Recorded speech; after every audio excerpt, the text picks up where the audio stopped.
The mission today is to sharpen your swords and get you ready for battle. It's time to fine-tune your craft and make you the best in what you do. The mission is to equip you to help anyone purchase what they need. We'll share the best advice from the best in their industry.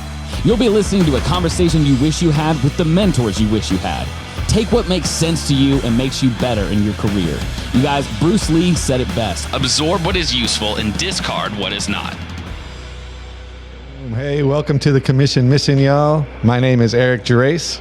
And I'm Micah Henderson.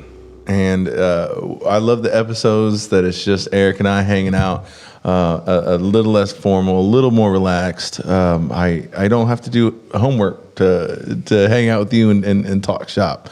So yeah, I didn't have to wear pants today, man. It was awesome. He's actually, you don't want to see from the waist down right now. It's uncomfortable being next to you right now. But no, we always have a lot to talk about, and even when it's just us, talking in a garage or a front yard, we end up talking about things that we're passionate about, and it ends up being us talking shop. Similar to what we do here. Something that we have been talking about recently, in between credibility, accountability, doing what you say, and it seems so basic, but it's lost in a lot of different people that you can tell they're just trying to look out for themselves, and they're thinking about the bottom line, a dollar bill showing up in their bank account.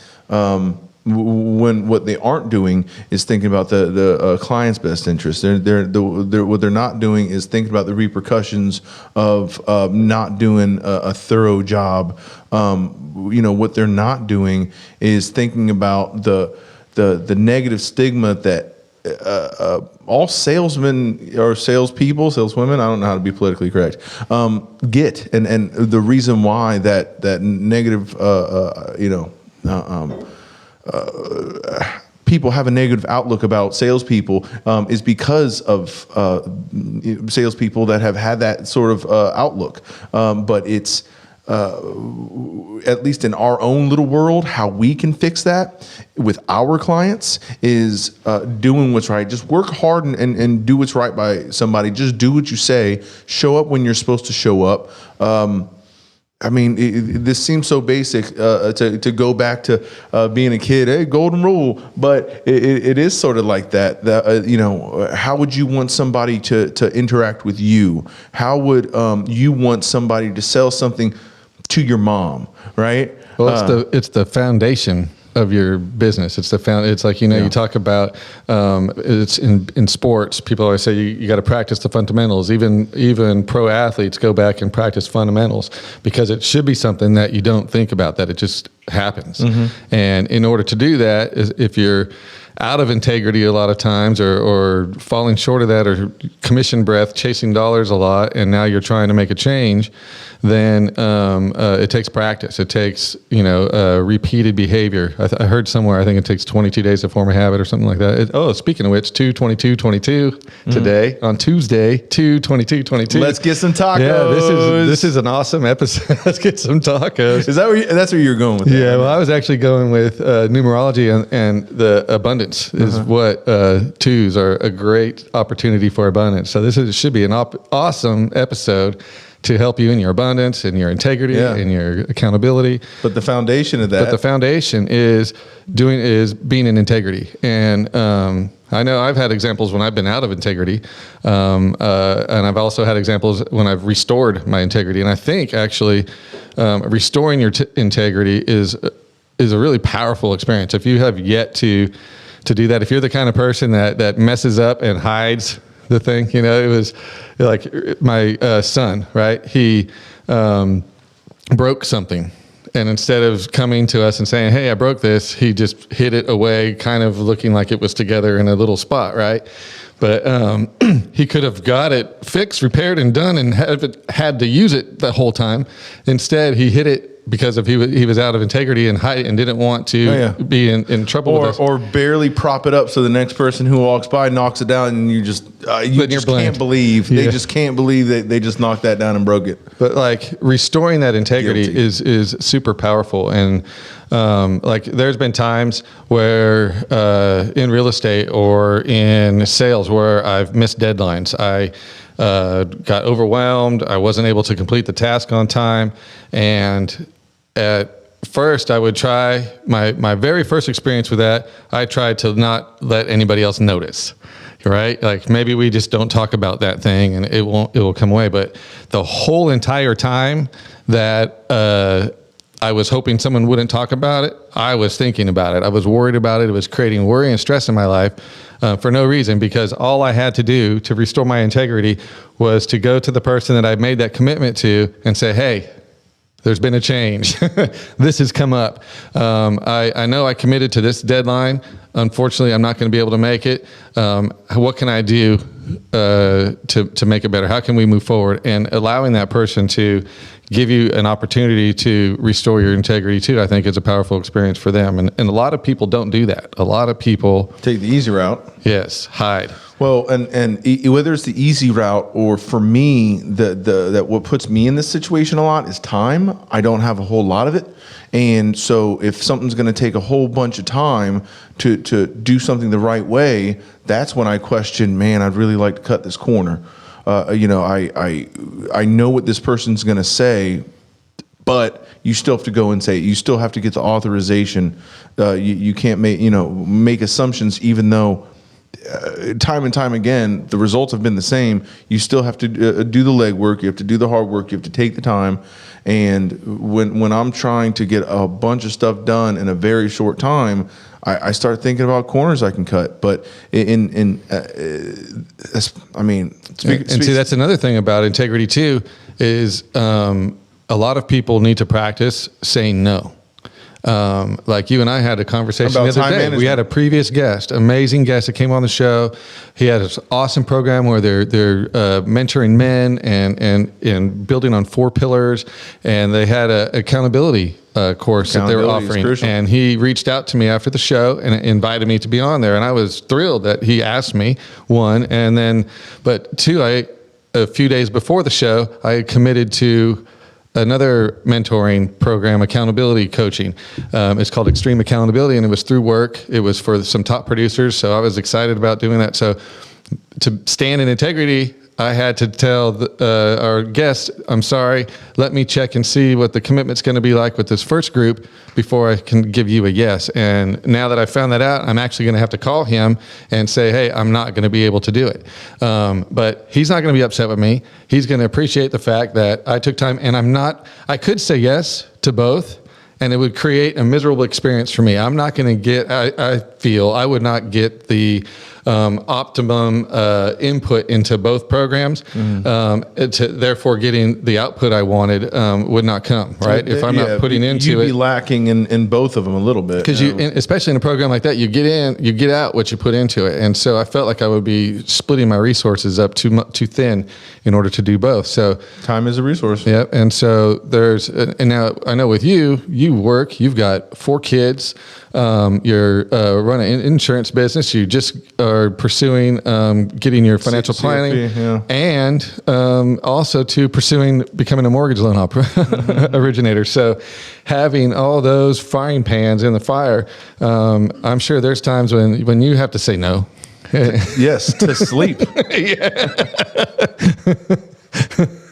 That's the only area I could take from.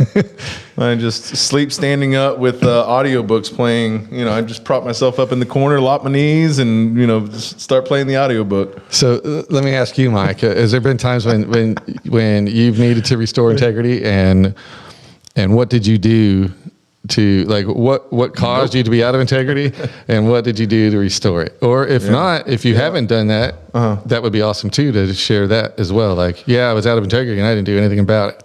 Yeah. People relate to that.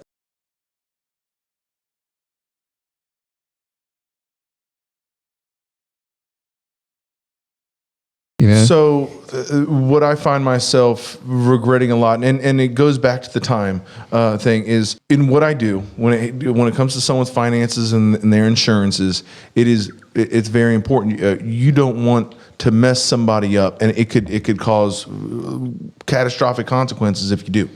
So you really got to be by the book, cross your T's, dot your I's. Well, if we're in an application process and something new pops up, it is important to relay this information to your client and let them know what's going on, right? That's part of your job, is the intermediary between your client and the company. Well, if I have too much to do, I will, maybe not intentionally, but that stuff will slip. It will. It isn't something that I already committed to. I will be at this place at this time, but it is something that you should do, even though they're not expecting that phone call. So when I find other things to do, other more productive activities than keeping somebody up to date, it is something that weighs in the back of my mind. I really should let this person know. Right now, I'm dealing with a business owner. He is very successful, and what I found with a lot of business owners is they have a certain type of A personality where they are they could be short. They could because they're short on time themselves. And I know, maybe I don't know, maybe I assume how he would react if I said, "Hey, we're running into the speed bump. I need this. They want a new form signed. They want, and unless it's something that is absolutely necessary to move that ball down the field, I really dread contacting this person and listening to the reactions. So maybe I don't do it, or maybe I wait until the very last second, which just causes all of its own issues. So I don't even think about it. This is what I've been doing for the past months, is don't even think about it. I just try to, as soon as something needs to be done, pick up the phone and do it. And then while I'm in the middle of it, I'm always like, oh yeah, yeah, this is why. Yes, I know. Yep, Yep, but this is what we need to do to accomplish what we set out to do. So I'm going to send this form over. Oh, yep, okay. Yep, you can have whoever fill it out. No, you have to sign it, sir. But you have to get it done. So that's the way I'm lacking sometimes, and it has to do with time, and it has to do with having to get stuff done. But that's how I've been overcoming it. And tricking myself, when it comes to like cold calls, how I trick myself. And another tool that might be good for, I'm sorry to interrupt you, with personality, because so my sponsor at eXp Realty, excuse me, he uses the DISC personality profile test, and it's DISC, right? So, and depending on how you perform on the test, you'll fall into one of those 4 categories. But not only does it like kind of give you an idea of your personality type and kind of how you do things and how you make decisions and how you do, it also educates you on the others and how they do it. So sometimes we can't approach every customer the same way. And obviously, you know that I've seen you talk to customers before. You're really good at speaking to customers at their level. This just helps you take it one level deeper, in order to be able to fully understand where that person's coming from by understanding the 4 person. And there's other personality types out there. I mean, whether they're classified by colors, or whether they're classified by letters or names, interpersonal, or they like introvert, extrovert, all that. Yeah, but very similar. But then also how you your personality type interacts with their personality type. Right. So, the last time I did one of these tests is, so I fell under the classification of interpersonal, right? And, how you deal with someone who's really analytical, right? And maybe even some clues about their personal appearance that, if they're really, dressed to the T, their shirt's really starched, maybe they're analytical, or, and how you should deal with those types of people. And I thought it was funny what ends up happening if interpersonal ends up working with another interpersonal, is they end up just getting off topic. They end up, and I'm like, yeah, you hang out with me, we're gonna end up grabbing a beer and a burger and what were we? Oh yeah, sign here. Anyways, how's your mom doing? But my problem with those are, I don't put too much weight into it because I'm not trying to think about every book with their 5 steps of how to handle something and every personality profile and on how to deal with that. There's so many books and there's so many great speakers and mentors that have their own variation of that. But when I get down to it, I want to put more energy and focus on what they're saying, how they're feeling, how to accomplish what they're trying to accomplish, and I'm not looking at how they're dressed or I do focus on body language a little bit, but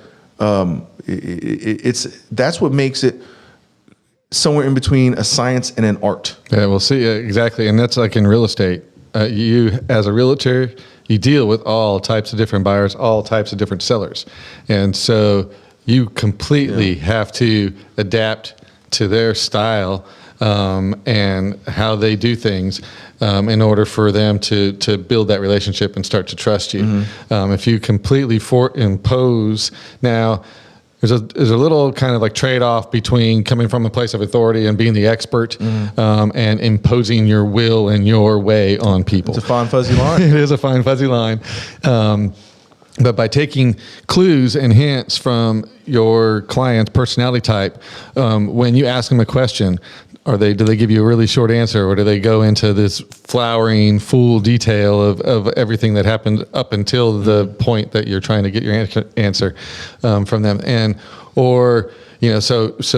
responding likewise. I found that to be one of the easiest things you can do is to, if they ask you a question, give them the same type of response back, right? So if they're... Because that's how they like to communicate. Just like if somebody really only does email, then that's how they like to communicate. Let's stay with that, and that's fine. We just have to keep moving the ball down the field. The other fine fuzzy line that we're talking about here is in between... looking at all those little factors, the body languages, the inflections of the voice, the how short is their answer, and being genuine, right? Like, are we doing all these to manipulate? Even if we're coming from a place of we want the best for you, we want you to get exactly what you're trying to purchase, and but are we being manipulative? With that, and it's hard not to come off as genuine if you are, how do I explain this? Matching. You know what matching is. So if I'm sitting like this, and then you sit like this, and then you sit like this, and I sit like that, and once that becomes obvious, you don't seem authentic, where you're like, are you doing a manipulation sales trick right now? Wait a minute, now I'm putting guards up. You're not going in there. You don't want to lose yourself. Yeah, right. You still want to be you and hold on to who you are, because really it's the true you that they're connecting with in the first place. So and that goes you don't want to lose and throw out everything that makes you to try and assimilate to be your customer, because they're going to feel that's you're being out of integrity when you do that. That's exactly what I was about to say. Is you being authentic goes right along with having integrity. Right, and people and energetically, you feel that immediately, no matter if someone's being authentic with you or someone is trying to pull it's noticeable right away. So that's something that you want to. Notice in yourself if you're doing that. The more that you can start to notice yourself doing it, then you can stop yourself from doing the act. But it takes noticing it first. And that's the implementation of all these different strategies. That not everything is going to click with you. Not everything is going to make sense. That's why we say, take what works for you and disregard the rest. But it is finding those things that work for you in that sales conversation and implementing it. But maintaining a sense of yourself at the same time. That's what brings it from a science to an art, is the implementation of it and the fluidity of being able to be genuine, have this conversation, but at the same time, you are noticing the hesitation, the body language. You are noticing what they're saying and what they're not saying, how they're answering questions, and that takes practice. It's tough at first. And the best way to practice that is to, like, a day or two after the incident, is go back and reflect, right? So is by creating some form of accountability. So now if you don't have a mentor or someone that is holding you accountable and that you can use as an accountability coach, then you can put baffles in your life. And like one of the things that I did when I first started learning how to wholesale properties is there cold calling leads. And so, but I needed to do it. It was a definite part of the process. And so in order for me to be successful at that, I needed to put some kind of incentive or motivation in place in order for me to do that. And so my baffles that I put there in place to do that was, and this is at a time when I had like a zero bank account, is I would call a few friends and said, hey man, I'm going to call 10 people by Wednesday. And if I don't do it, I'm going to give you $500.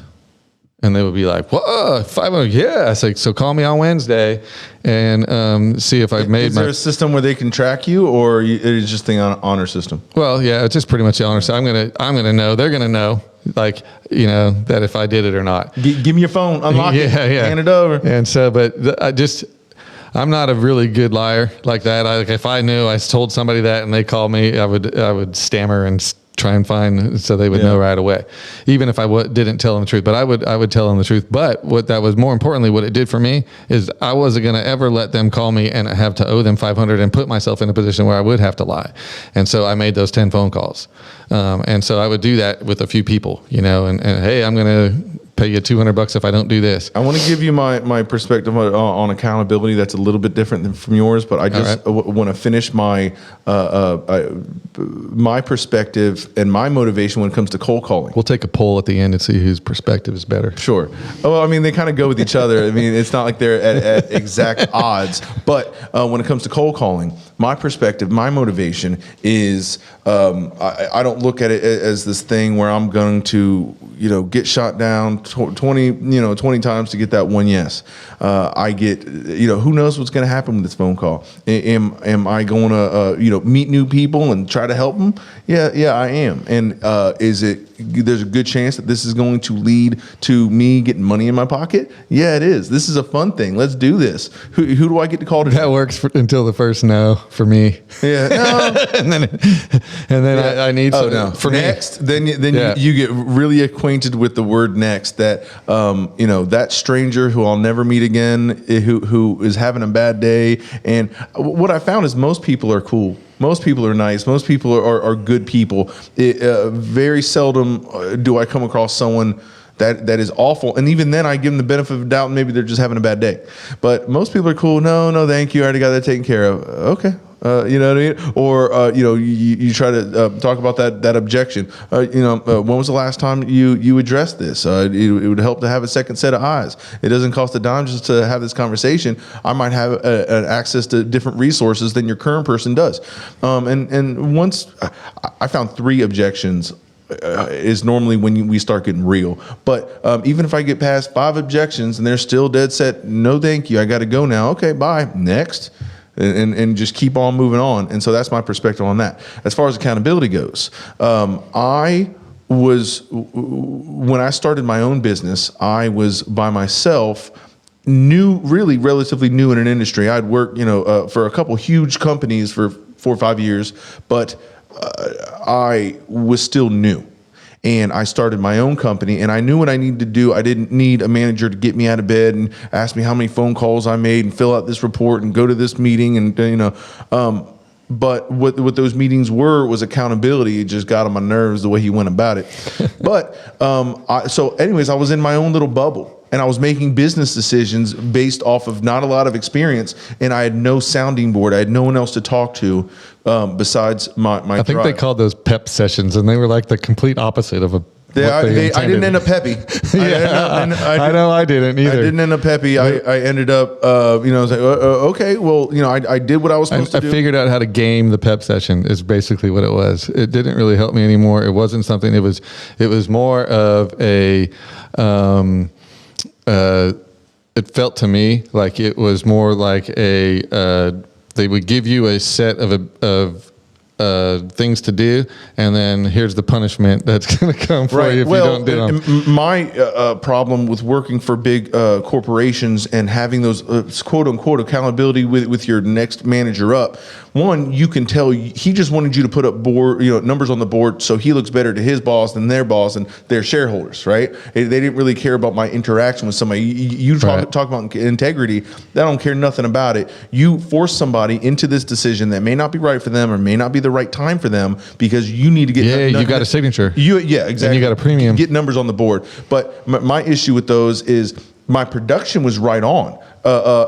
Even more so than what they expected, even, a couple years into it. However, I didn't make all the 100 phone calls that day. I'm like, I made, I'm a couple years into it. I wrote 3 policies instead. I wrote 3 policies instead. And then I had lunch, and then I cut out to go see my kid. That's, I love when they're like, oh, come work in this commission-based industry. There's no ceiling, and you can set your own schedule. You need to work 70 hours a week, but you can set your own schedule. Well, geez, thanks. But when your production, you outperform their expectations, but now I want more. Yes, you only had to make 50 phone calls instead of 100, but I still want you to make those 100 because maybe you could have wrote a 4th policy. Well, that's bringing down my quality of life, and that goes against everything you said to get me into this business. Yep. So accountability, when I had a sounding board and that kind of naturally held me accountable, other business owners and colleagues that one kind of naturally said, hey, you said you were working on this project. How's it going? Okay, well, I don't want to lie either, so I'm going to keep you up to date. But also, if you have that sounding board that actually gives a shit about you, then they are going to give you feedback as well, but not just saying, well, did you do it or not? Right. They're going to say, okay, why didn't it work, or what is working, or this is what I've found working for me in the past. So if you have a good accountability coach or whoever you use as a sounding board, one, you're getting out of your own bubble and you're talking to other people with different experiences, but you're also having somebody who's saying, why isn't that working, and how can I help you achieve this task. Yep. So in between a coach that is so amazing, but also surrounding yourself with people who care about your success. Yeah, accountability. On the poll, I want you to either say if you feel what Mike is saying, or if you feel what Eric's saying. But yeah, with accountability, I went through an accountability program that built to like this whole huge nonprofit foundation that's now has a big facility in Costa Rica, and they've created their own currency, bought a bunch of land. It's just amazing to see it go from nothing to something that big. My wife, her whole yoga studio and our house that we live in was all created through an accountability coaching. And so that's Mike and I decided that we're going to offer an accountability coaching program on livingthatcommissionlife.com.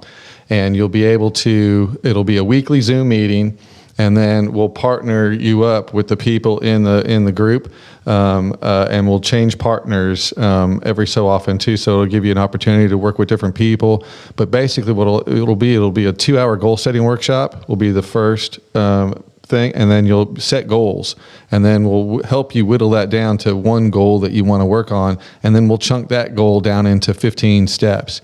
And those 15 steps you'll go through with a coach. They'll call you up each week and it will help you pick the steps. make sure that you're on track to go towards the same goal. Because sometimes when we start working towards one goal, it actually leads us off into another direction towards a bigger and brighter goal that we wouldn't. 18 goals going on right now, folks. But he's preaching the truth. But you wouldn't see that other goal until you started taking the steps towards the first one. So they'll check in to make sure that you're still on track with the same goal. They have questions, and basically all they're doing is they're reading a form to you and typing your answers, and those questions go back to you. But you're committing to this person on how many of those steps you're going to accomplish during the in between time that you talk. This lasers in your focus. This really brings to mind what you intend in your life and what you want your goals to be, and it lasers the focus on what you want to do. And then when there's somebody else in your world that knows this, there's plenty of times that if you have a goal, speak it, let somebody else know that this is something that you're working on, because if you don't, and then it's so much easier to not wimp out, but not go as hard. Well, a lot of times, one of the things I learned a long time ago was there's no such thing as lazy people. They just have impotent goals, right? And so I swear that was only the one time. So a lot of times our goals are so big and our dreams are so big that we don't see the steps to get there, which creates us to be lazy in pursuing our goals, right? Because we just don't have a clear process on how to get there. And so what this does is it takes that elephant and it chunks it down into bite-sized pieces and says, here's your step for today. Here's your step for today. Here's your step for today. And as long as you keep taking those steps, you start to build momentum, and momentum is huge when you're trying to accomplish something big. And this will help you find what sings to your heart. What you enjoy doing. So what do they say? If you enjoy what you do, you never work a day in your life, right? Well, this is about building a life around your dreams. And so you'll help find your passion. We'll give you the steps to take to start moving in that direction, and put you in a group setting where you're committing publicly to these steps, and pair you up with a coach to follow up. So I'm really excited about it. It'll be available on our website when we launch this episode. You'll be able to go to livingthatcommissionlife.com and check the accountability coaching section and sign up there. So I don't know if anybody out there is noticing recurring themes from different guests that are so important, or something that we feel is so important. It is finding a good mentor, where we try to comb the world on some amazing people who've accomplished what we want to accomplish, that you may want to accomplish, and we bring you different episodes with those mentors. A coach is something that is a little bit different than a mentor, just as important, and we want to bring that to you as well. You may not know where to start in finding a mentor or finding a coach, and that's something that we want to bring to you. So livingthatcommissionlife.com is somewhere that you can go and find all these resources in one spot. Besides whatever platform you use to watch episodes, all the other resources are going to be found on that website, and you should definitely follow up and do what you have to do to be successful. All right. Thank you all, man. Thanks for coming out. Thanks for sitting down and listening to us. I hope you've gotten a little bit of value today, and if you have, come back next week. We got more for you. Hey everybody, thanks for watching this episode of The Commission Mission. I hope you got a lot out of it. We need you guys to like, follow, subscribe, whatever that action is for the platform that you're watching it on, and please leave a review. That's a great way of giving us a compliment. And if you're listening to this show and you're interested in working with a great team in either the financial industry or real estate, Micah and I have opportunities available for people to join our team. You can find us at livingthatcommissionlife.com and go to the Join Us tab.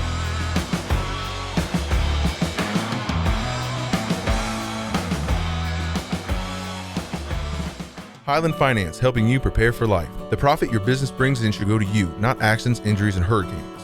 Do a policy review on your general liability and workers' comp today. Our proven track record helps our clients prepare for life. Call 850-359-5989. Highland Finance.